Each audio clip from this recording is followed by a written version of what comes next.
사무엘상 6장입니다. 12절로 21절까지입니다. 암소가 베세메스 길로 바로 행하여 대로로 가며 갈 때에 울고 좌우로 치우치지 아니하였고 블레셋 방백들은 베세메스 경계선까지 따라가니라. 베세메스 사람들이 몰창에 눈을 들어 괴를 보고 그 보는 것을 기뻐하더니 수레가 베세메스 사람 여호수아의 밭 큰 돌 있는 곳에 이르러 선지라. 무리가 수레에 나무를 패고 그 암소들을 번제물로 여호와께 드리고 레위인은 여호와의 궤와 그 궤와 함께 있는 금봉을 담긴 상자를 내려다가 큰 돌 위에 두매 그날에 베세메스 사람들이 여호와께 번제와 다른 제사를 드리니라. 블레셋 5 방백이 이것을 보고 그날에 에그론으로 돌아갔더라. 블레셋 사람이 여호와께 속건제물로 드린 금 독주는 이러하니 아스돗을 위하여 하나요, 가사를 위하여 하나요, 아스글론을 위하여 하나요, 가드를 위하여 하나요, 에그론을 위하여 하나요. 드린 바 금쥐들은 견고한 성읍에서부터 시골의 마을에까지, 그리고 사람들이 여호와의 궤를 큰 돌에 이르기까지 5 방백들에게 속한 블레셋 사람의 모든 성읍들의 수대로였더라. 그들은 베세메스 사람 여호수아의 밭에 오늘까지 있더라.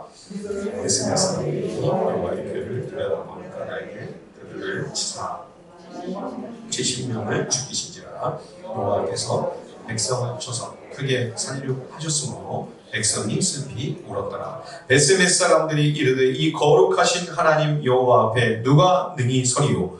그를 우리에게서 누구에게로 올라가시게 할까 하고 전령들을 기럇 여아림 주민에게 보내어 이르되 블레셋 사람들이 여호와의 궤를 도로 가져왔으니 너희는 내려와서 그것을 너희에게로 옮겨가라. 아멘. 사무엘상 말씀을 묵상하고 있습니다. 사사기 또 룻기 그리고 사무엘상까지는 사사시대라고 여러분들이 보시면 되겠습니다. 얼마 전 우리가 사사기를 묵상하면서 가나안 땅에 정착하게 된 이스라엘 백성, 정말 빛의 속도로 급격하고 빠르게 이 가나안에 타락하고 부패한 우상 숭배의 문화에 동화되면서 가나안의 그 온갖 잡신과 우상들에게 하나님의 백성, 그 미혹과 유혹 앞에 속절없이 무너지는 정말 안타까운 역사를 우리가 목격했습니다. 그런 가운데 이스라엘은 마치 옛 이집트에서 노예로 살았던 것처럼 다시 이 역출애굽이라고 합니다. 이 사사시대를 가나안 족속에 의해 오히려 압박과 서름을 당해야만 하는 가련한 처지로 이스라엘이 전락한 것이죠. 이런 절망적인 상황 속에서도 물론 하나님께서는 이스라엘 백성을 위한 은혜의 새 역사를 시작할 그 준비를 조용히 하고 계셨습니다. 지난 수요일 우리가 룻기 1장을 통해서 비록 하나님께서 부패한 이스라엘을 징계하시는 듯 보였지만 그러나 재앙과 환난은 극히 일부요, 사실은 오히려 변함없는 애정과 사랑을 가득 담아서 여전히 그 백성을 돌보시며 긍휼과 자비를 풍성히 자기 백성에게 베푸시는 그 모습을 우리가 보았습니다. 그래서 룻과 또 보아스를 통해 다윗이 오는 길을 여시는 거죠. 그 캄캄한 사사시대에 분위기 반전을 이미 준비하고 계시는 것이죠. 오늘 우리가 읽은 본문 사무엘상 역시 마찬가지입니다. 신약성경 누가복음에 보면 그리스도께서 이 땅에 오시기 전에 먼저 세례 요한이 태어나 메시아의 오실 길을 얘기합니다. 룻기 마지막 부분에서 살짝 다윗 왕의 출현을 예고하셨다면 이 사무엘상의 첫 부분에서는 다윗에게 장차 기름 부어 그를 왕으로 세울 사무엘 선지자가 마치 세례 요한처럼 먼저 등장하는 것을 우리들이 보게 됩니다. 그러나 이 사무엘이 장성하여 이스라엘 마지막 사사로 쓰임을 받기까지는 이스라엘의 그 영적 상황이 그야말로 최악의 상황으로 치닫고 있었습니다.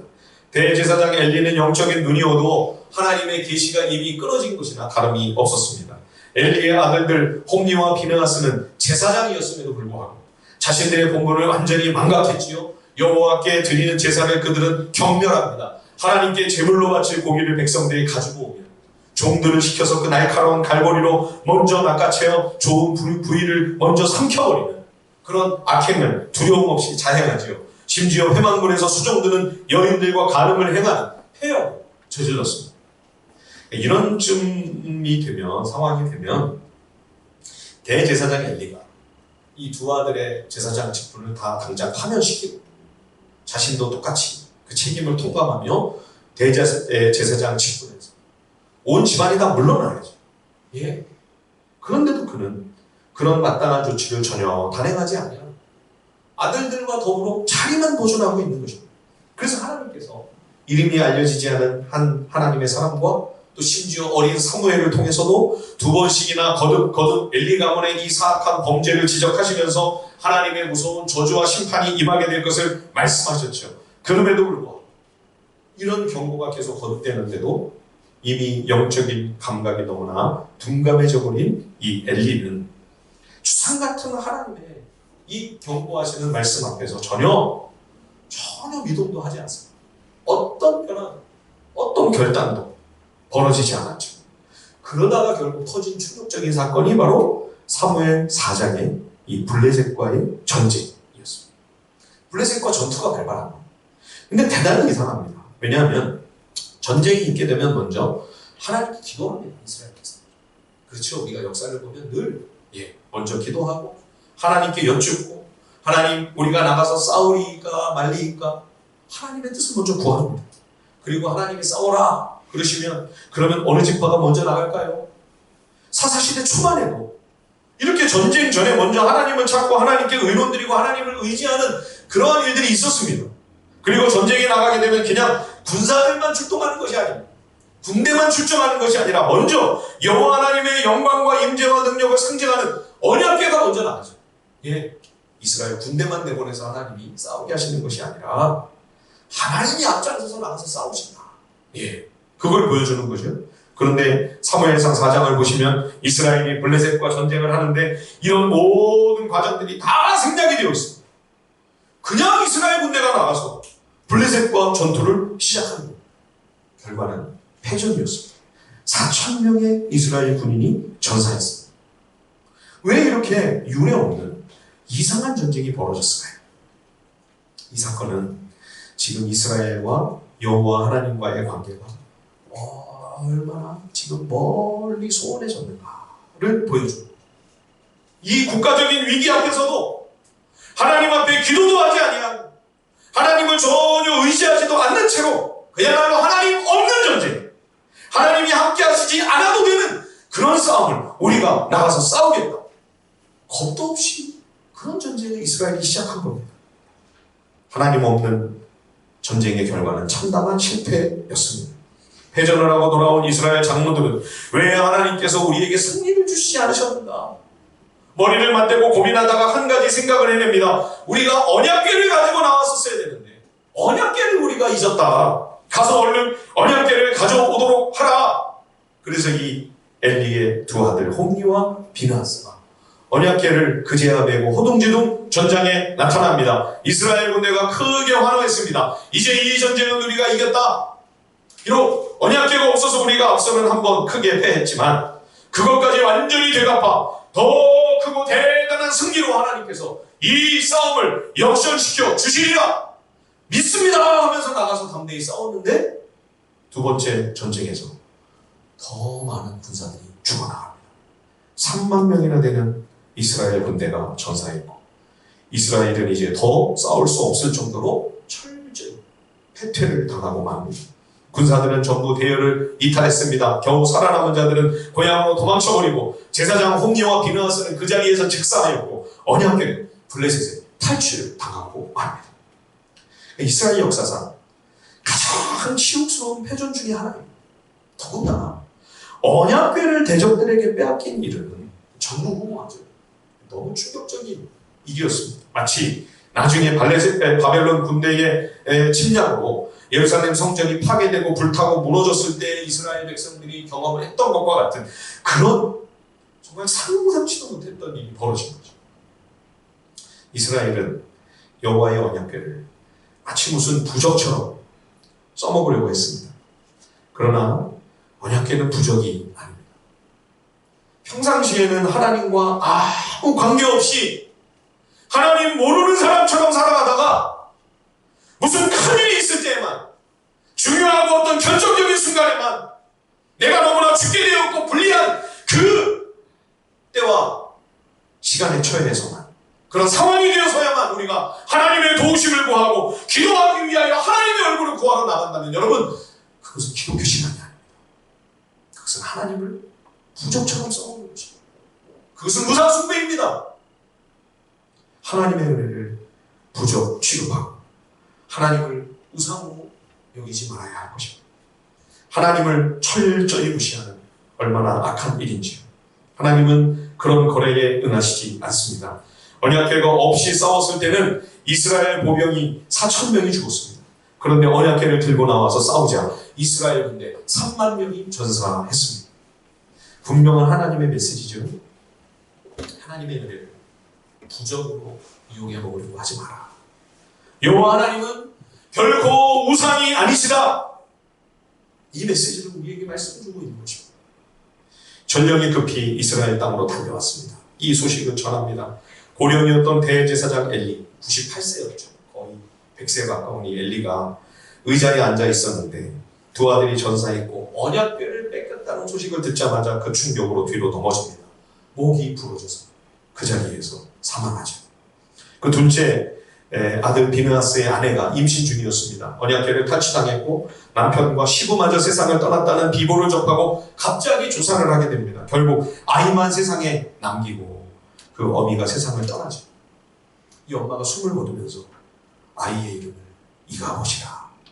이카보드, 히브리어로 이카보드입니다. 이 카보드가 영광이라는 거. 이 카보드 앞에 붙은 이 이라고 하는 이 단어는 부정적부사입니다. 이 카보, 그러면 영광이 어디 있느냐? 영광이 없다. 하나님의 영광이 이스라엘을 떠나버리셨다. 영광스러운 하나님의 얼굴과 하나님의 임재가, 하나님의 함께하심이 이스라엘을 버리고 떠나버리셨다. 이 카보드. 정말 끔찍하고 절망적인 이름이지. 카보드라고 하는 말이 영광이라는 명사이고, 이 카보드의 동사형이 히브리어 카바드입니다. 이 카바드라고 하는 말이 무겁다, 이런 뜻입니다. 무겁다. 이 카바드 동사가 사무엘상에서 굉장히 의미심장한 단어로 사용이 되고 있습니다. 사무엘상에서 가장 핵심적인 구절 중에 하나라고 할 수 있는 사무엘상 2장 30절에 보면 여러분들이 다 아마 기억하시는 말씀이실 겁니다.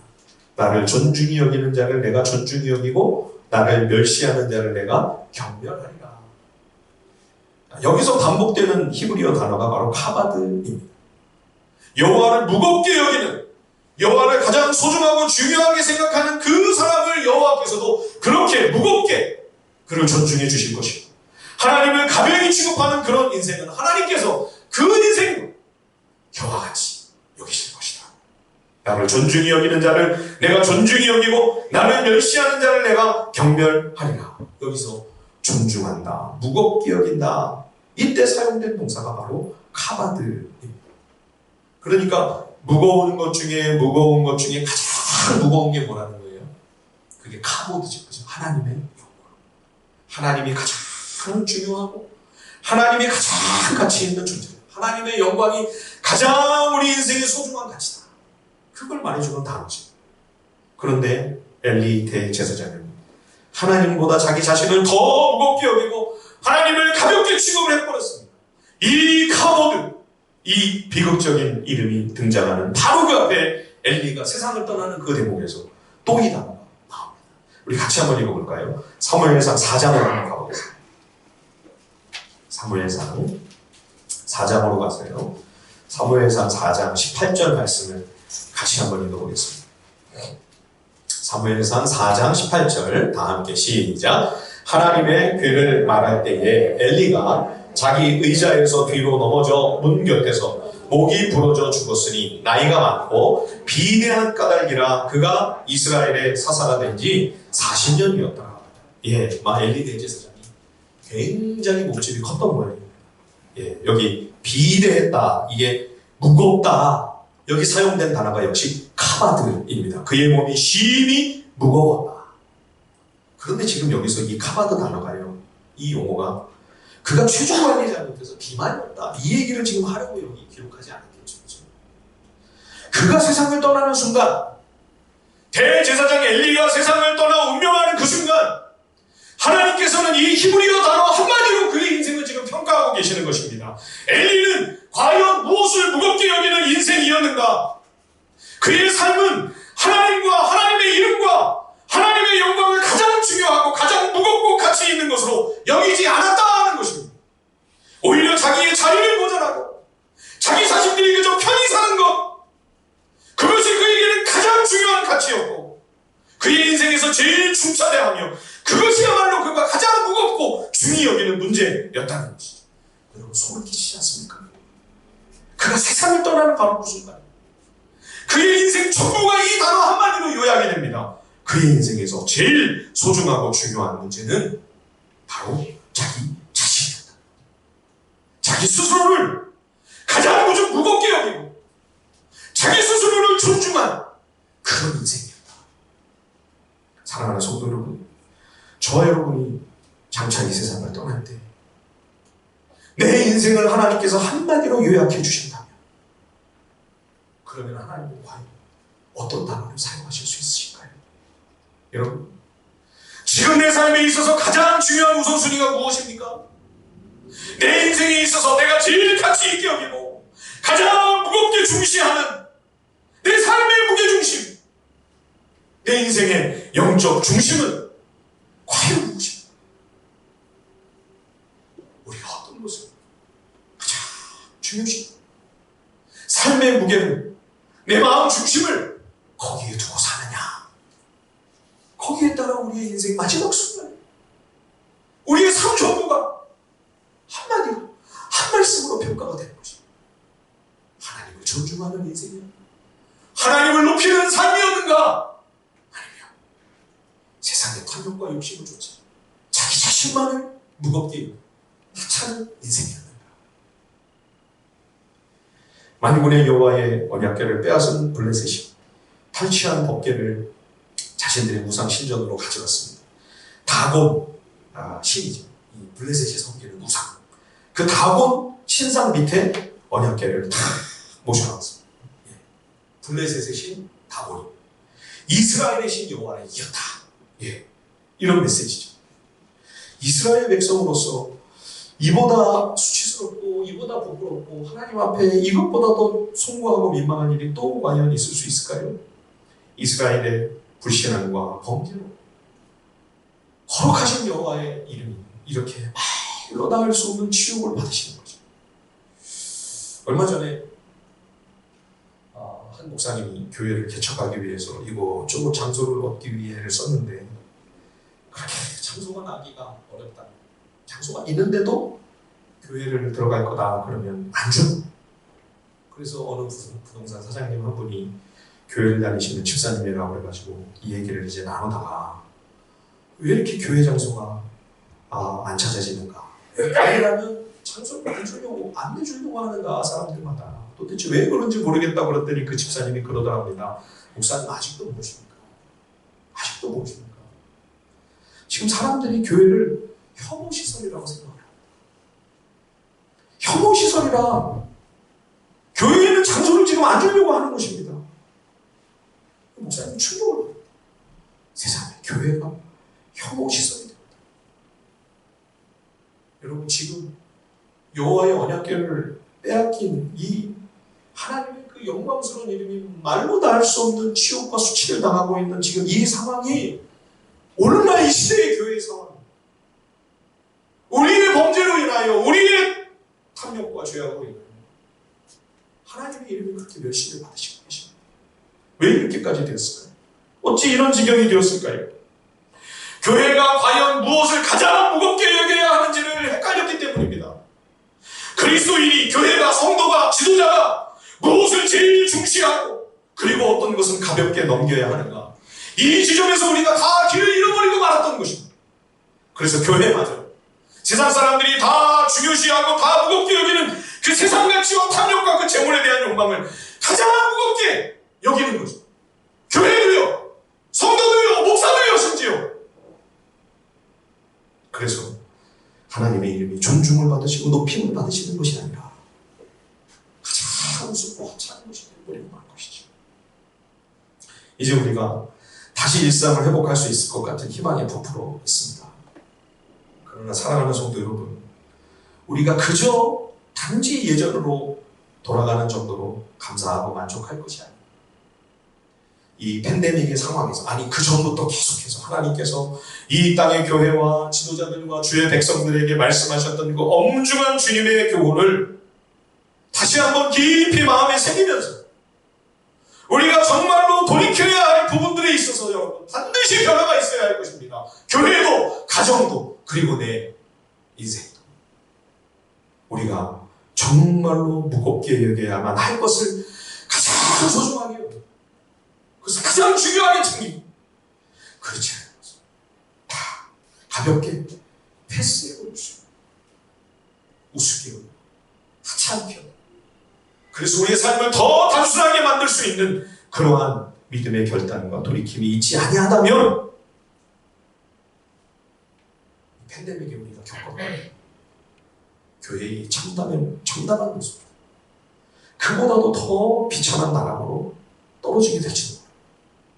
그러면 우리 인생의 마지막 모습이 엘리 대제사장처럼 될 수도 있는 거죠. 그렇죠? 우리 자녀손들은요, 이 카보드와 같이 될 수도 있는 것이죠. 블레셋의 언약궤를 빼앗긴 이 말도 안 되는 참담한 실패의 역사는 정말 사사시대의 그 모든 역사들 중에 가장 비극이며 또 부끄러운 장면이라 할 것입니다. 사사기 후반부에서 우리가 정말 도저히 어떻게 이런 일이 주의 백성들, 하나님 나라에서 이런 일이 있을 수 있나 하는 끔찍한 사건들을 보았는데, 그보다도 더 정말 낙심이 되고 절망스러운 상황이죠. 오죽하면 하나님이 떠나버리셨겠어요. 여호와 하나님의 임재, 그 영광, 하나님의 함께 하시니 이스라엘을 그냥 버리신 그런 상황이죠. 예? 그런데 사무엘상 4장의 이 깊은 절망의 골짜기에서 5장으로 딱 넘어가면서 놀라운 반전이 시작이 됩니다.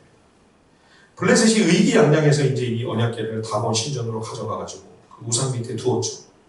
다음날 신전에 가보니까 이 신상이 언약궤 앞에 꼬꾸라진 거예요. 예. 다곤 우상의 얼굴이 아예 땅바닥에 다 있어요. 언약궤 앞에 막 엎드려 있는 거죠. 다곤이 여호와께 경배를 드리는 모습인 거죠. 예? 기분 나빠가지고 블레셋 사람들이 얼른 이 우상을 이렇게 세워놨어요. 다음날 가보니까 쓰러져만 있는 게 아니고 이번에는 두 손목이 다 끊어지고 목은 부러져서 몸뚱아리만 흉측하게 남아있는 거죠. 역시 그 얼굴은 땅에 닿아 있었습니다. 여호와 하나님께서 다곤을 치신 것이죠. 우상을 섬기고 우상을 숭배하는 일이 얼마나 헛된 것인가 분명하게 보여주시는 거죠. 예. 이렇게 신상이 다 깨질 정도가 됐으면, 부서질 정도가 됐으면, 이게 정말 얼마나 보잘것없는 건가. 우리가 이런 거를 신이라고 섬겨왔는가. 이게 얼마나 아둔하고 미련한 짓인지를 깨달아야 되는데요. 블레셋 사람들이 하는 일을 보십시오. 자, 우리 한번 읽어볼까요? 사무엘상 5장입니다. 우리 5장으로 가서 사무엘상 5장 4절과 5절을 우리 다 함께 한번 읽어보겠습니다. 사무엘상 5장 4절 5절입니다. 시작. 이튿날 아침에 그들이 일찍이 일어나 본즉 다곤이 여호와의 궤 앞에서 또 다시 엎드러져 얼굴이 땅에 닿았고 그 머리와 두 손목은 끊어져 문지방에 있고 다곤의 몸뚱이만 남았더라. 그러므로 다곤의 제사장들이나 다곤의 신전에 들어가는 자는 오늘날까지 아스돗에 있는 다곤의 문지방을 밟지, 예, 그 다곤 신상이, 그 거룩한 신상이 그 신전 문지방에 닿았다고요. 그래서 신전을 드나드는 이들이 그 문지방 안 밟는 게 그게 불분율이 되고 말았다는 거죠. 우상의 존재가 얼마나 험한가, 그걸 섬기는 것이 얼마나 헛된 일인지를 하나님이 일깨워 주셨음에도 불구하고 전혀 깨우침을 받지 못하고 있는 거죠. 하나님께서 블레셋의 도시 아스돗에 큰 심판을 내리십니다. 악성 종양 재앙이 아스돗을 덮치는 거죠. 블레셋인들이 큰 두려움과 공포에 떨게 됩니다. 이는 이스라엘에서 빼앗아온 저 덮개 때문이다 하는 것을 직감하고 언약궤를 얼른 블레셋의 또 다른 도시인 가드로 가져갔습니다. 유명한 거인 골리앗의 고향이죠. 이 블레셋의 가드. 예. 거기서도 하나님께서 동일하게 심판을 내리셨습니다. 가드의 백성들의 원성이 높아지자 할 수 없이 또 이 궤를 에그론으로 운반해 가려고 했습니다. 그러자 에그론 사람들이 소문을 다 들었죠. 벌써. 예, 무슨 일이 있었는지. 그러니까 다 들고 일어나 데모를 하기 시작합니다. 우리를 다 죽이려고 그걸 우리한테로 가져오려느냐, 절대 안 된다. 여호와의 괴를 우리는 받아들일 수 없다. 지도를 한번 보실까요? 예. 이게 이제 블레셋 영토입니다. 여기 보시면 이제 오른쪽에 시커먼 데가 사해죠. 요단강을 통해서 사해 바다, 유다와 유대 광야, 이스라엘 영토 남쪽 지도인데, 그 왼쪽에 그 브라운색으로 표시되어 있는 그 영역이 바로 블레셋의 영토입니다. 그러니까 이스라엘 바로 곁에 옆구리에 있어요. 가장 오랜 세월 동안 이스라엘을 제일 괴롭고 고통스럽게 만들었던 가장 강력한 대적, 가장 아픈 이스라엘을 괴롭게 했던 원수 블레셋이죠. 블레셋에 이 5개 도시가 있습니다. 그래서 여기 방백이라는 말이 자꾸 나오는데, 이 방백이 뭐냐면 지도자예요, 지도자. 예, 이 5개 부족의 어떻게 보면 도시의 연합 동맹국이라고 할 수 있습니다. 이 블레셋은. 그래서 5명의 지도자들이 함께 통치를 하는 그런 그 나라였죠. 그래서 아스돗, 가드, 에글론, 그리고 아스글론, 그리고 가사. 이게 블레셋의 중요한 5개 도시인데요. 저 맨 밑에 있는 가사는 요즘에도 팔레스타인 지역에, 중동 지역에 분쟁이 일어날 때마다 여러분 뉴스에서 혹시 들어보지 않으셨습니까? 가자 지구. 그죠? 그 지역과 이름이 똑같습니다.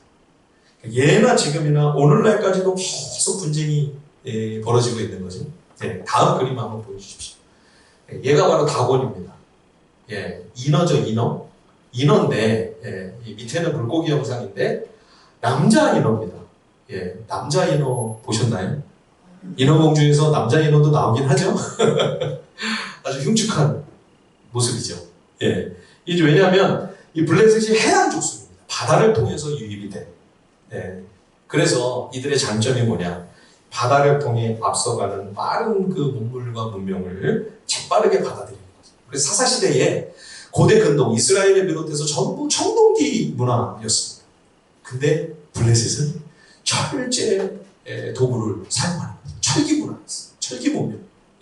그래서 뭐 농기구나 또 전쟁 무기 다 이 철제, 최첨단이죠. 그러니까 얼마나 이스라엘이 무섭고 두려웠겠습니까? 그런 블레셋이 지금 이스라엘과의 전쟁에서 승리하고 이스라엘 신 여호와의 언약궤까지 우리가 빼앗았다, 승리에 도취되어 기고만장하고 있었는데 저들은 미처 깨닫지 못했습니다. 아직 전쟁이 안 끝났습니다. 하나님이 혼자서 전쟁하고 계십니다. 이스라엘은 다 패한 줄 알았는데 하나님께서 적진으로 홀로 들어가셨어요. 온 블레셋이 지금 다 두려워 벌벌 떨고 있는 거죠. 결국 7개월 만에 블레셋이 두 손도가 다 듭니다. 항복하는 거죠. 어떻게 하면 이 언약궤를 다시 돌려보낼 수 있겠는가? 블레셋 지도자들이 머리를 맞대고 논의에 논의를 거듭합니다.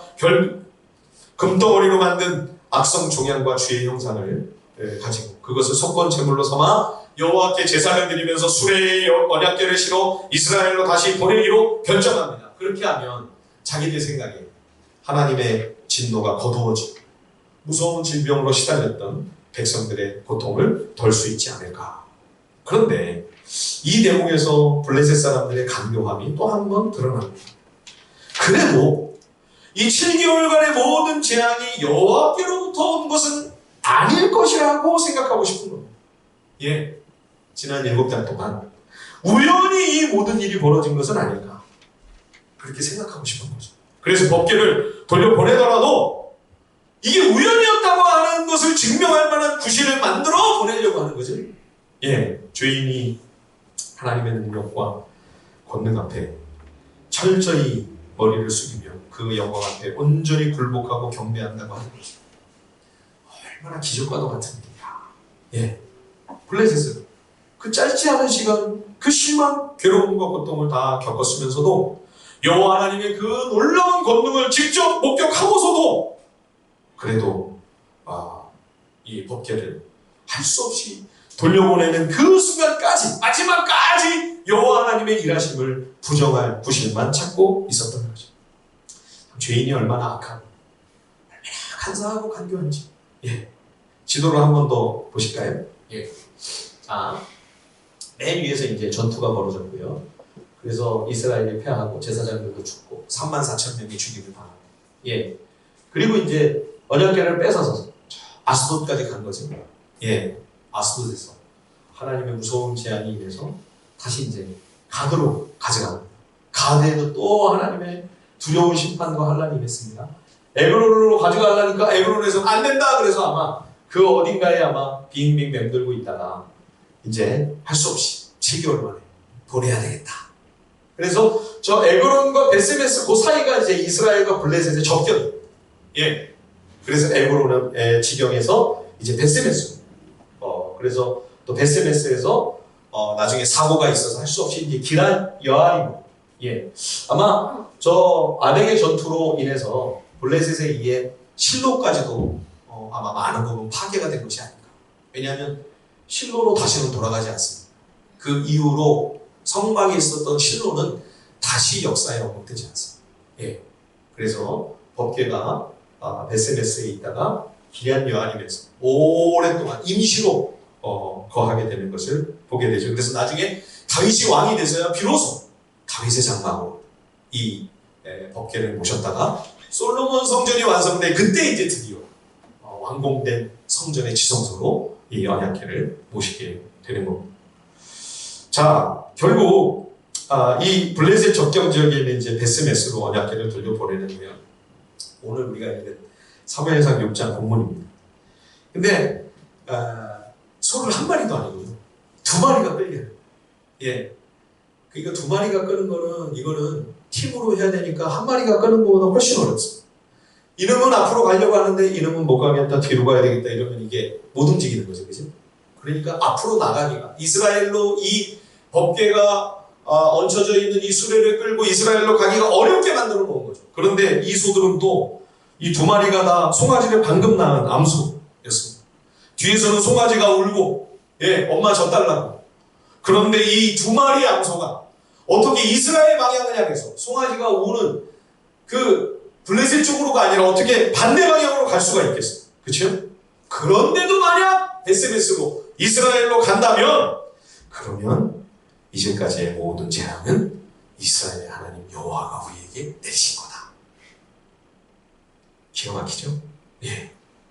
그렇게 해놓고 이제 가나 지켜보고 있는데 이 암소들이 막 울면서 큰 소리로 막 울면서 뒤에서는 송아지들이 막 울고불고 난리가 난 예, 엄마를 찾으면서 그런데도 이 두 마리의 소가 합심은 뒤도 안 돌아고 예, 좌로나 우로나 치우치지 아니하고 이스라엘로 베스메스로 똑바로 나아가.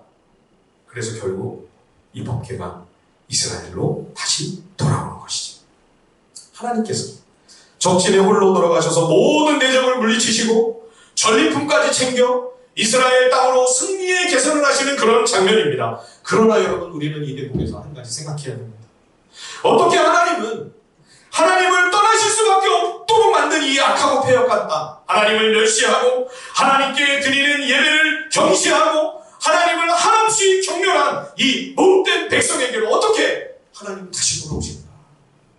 이스라엘을 떠나셨던 그 하나님의 영광의 임재, 다시는 이스라엘로 돌아오지 마시고 이 악한 이스라엘 백성을 외면하셔야 마땅한 일이 아니겠는가? 그래야 온당한 일이 아니겠는가? 어째서 하나님 당신을 그렇게 우습게 여겼던 죄인들의 땅으로 아무 일 없었다는 이렇게 다시 돌아오신다. 이런 의문을 우리가 가지게 됩니다. 그런데 그 정답은 우리 하나님 여호와께 있어 가장 무겁고 가장 귀하고 가장 소중한 것은 바로 하나님의 사랑하신 이스라엘이었기 때문입니다. 이스라엘은 하나님을 무시했습니다. 하나님을 가볍게 여겼습니다. 하나님을 경멸했습니다. 하나님께 드리는 예배를 멸시했습니다. 그럼에도 불구하고 여호와 하나님께는 가장 값이 있고 하나님께 있어 제일 무겁고 제일 귀한 것은 바로 이스라엘 백성이었다는 것입니다. 하나님의 사랑하시는 백성. 나중에 사무엘 사사의 시대가 끝나고요. 이어서 그 다음에 이스라엘을 다스릴 지도자가 잘 보이지 않았습니다. 그러자 온 이스라엘 백성들이 다 같이 한 마음으로 들고 일어나. 뭐라고 요구를 했냐면 다른 이방 나라들처럼 우리에게도 왕을 세워주십시오. 인간 왕을 세워주십시오. 예. 열방과 같은 인간 왕을 세워달라고 하나님께 요구한 이 요청은 이스라엘의 진정한 왕이신 여호와를 무시하는 타락한 오만이고 교만이었습니다. 그럼에도 불구하고 하나님께서는 사무엘에게 저들의 요구를 들어주라 하시면서 사무엘 선지자에게 이렇게 말씀하세요. 자, 우리 사무엘상 9장으로 한번 가보겠습니다. 사무엘상 9장 16절, 17절 말씀을 같이 한번 읽어보겠습니다. 사무엘상 9장 16절과 17절입니다. 다 함께 시작. 내일 이맘때에 내가 베냐민 땅에서 한 사람을 네게로 보내리니 너는 그에게 기름을 부어 내 백성 이스라엘의 지도자로 삼으라. 그가 내 백성을 블레셋 사람들의 손에서 구원하리라. 내 백성의 부르짖음이 내게 상달되었으므로 내가 그들을 돌보았노라 하셨더니 사무엘이 사울을 볼 때에 여호와께서 그에게 이르시되 보라 이는 내가 내게 말한 사람이니 이가 내 백성을 다스리리라 하시니라. 여기 두 절 말씀에 계속 반복되는 말이 뭐예요? 내 백성, 내 백성. 예. 끊임없이 하나님을 거역하고 반역하는 악행을 멈추지 않고 있는데 그런데도 하나님은 그들을 향하여 뭐라고 말씀하십니까? 내 백성, 내 백성, 내 백성, 내 백성. 하나님께 있어. 가장 소중하고 가장 가치 있는 것은 하나님의 자녀인 바로 우리들, 바로 나이기 때문입니다. 그래서 온 우주보다 더 무겁고 더 중하며 더 가치 있는 가장 존귀한 당신의 사랑하시는 귀한 아들 예수 그리스도를 우리를 위해 이 땅에 보내주시고 나를 살리시기 위해 그리스도께서 십자가에 달려 피를 흘리신 것이 아닌 그 백성에게로 다시 영광스럽게 임재하신 여호와 하나님, 이 놀라운 은총에 감사하며 베스벳 사람들은 하나님께 감격의 예배를 드립니다. 그러나 그것도 잠시 또 동시에 큰 범죄를 저지르죠. 거룩하신 여호와의 언약궤를 다시 한번 함부로 취급하다가 여기 5만 70명이라고 되어 있는데 이 베스메스라고 하는 도시가 작은 도시였거든요. 아무리 인구를 당시에 많이 잡아도 수천 명이 넘기는 어려웠을 것입니다. 그래서 이 5만이라고 하는 이 표기는 필사를 하는 과정에서 아마 잘못 오기가 되었을 가능성이 크다. 그래서 그냥 5만은 여러분 무시하고 70명이라고 읽으셔도 될 것 같습니다. 70명의 베스메스 백성이 사망하는 사고가 일어나게 된 거죠. 하나님은 그토록 가벼이 여기다 전쟁에서 패하고 언약궤도 빼앗기고 그 수치스러운 역사가 있었던 지가 1년도 채 되지 않았고 아직도 정신을 못 차렸죠. 예. 이 사고가 있고 나서야 그제야 비로소 베스메스 사람들과 그리고 그 소식을 들은 온 이스라엘이 우리 하나님 여호와가 얼마나 어미하신 분이신가 이걸 세상 마음에 새기게 되는 거죠. 예. 우리 오늘 본문 마지막 6장 20절 21절을 우리 마지막으로 다 함께 한번 읽어보겠습니다. 사무엘상 6장 20절과 21절 말씀입니다. 사무엘상 6장 20절 21절 다 같이 시작. 베스메스 사람들이 이르되 하나님 여호와 앞에 누가 능히 서리요 그를 우리에게서 누구에게로 올라가시게 할까 하고 전령들을 기한 여아림 주민에게 보내어 이르되 블레셋 사람이 여호와의 궤를 도로 가져왔으니 너희는 내려와서 그것을 너희에게로 옮겨가라. 아멘. 하나님을 사랑한다고 하는 것은 하나님을 두려워할 줄 아는 것입니다. 하나님이 너무도 따뜻하시고 자비와 긍휼이 풍성하셔서 나를 가장 소중하고 귀하게 여겨주시는 사랑의 하나님이십니다. 그러나 여러분, 하나님은 사랑의 하나님이신 것만 아니라 그분이 얼마나 크신 분이십니다. 얼마나 어미하시며 영광과 능력과 위엄이 가득한 분이신지를 우리들이 기억하며 그 하나님을 경외하는 것, 그것이 믿음이죠. 못되고 악하여 하나님을 늘 가볍게 여기는 죄인인데도 그럼에도 불구하고 그런 죄인을 가장 아끼시는 하나님, 나를 가장 중히 여겨주시는 좋으신 아버지 하나님, 그 하나님 우리도 가장 높이고 존중하며 그 하나님을 사랑하고 또 두려워할 줄 아는 그런 우리 하늘비전의 복된 믿음의 식구들이 다 되시길 주님의 이름으로 간절히 축원드립니다.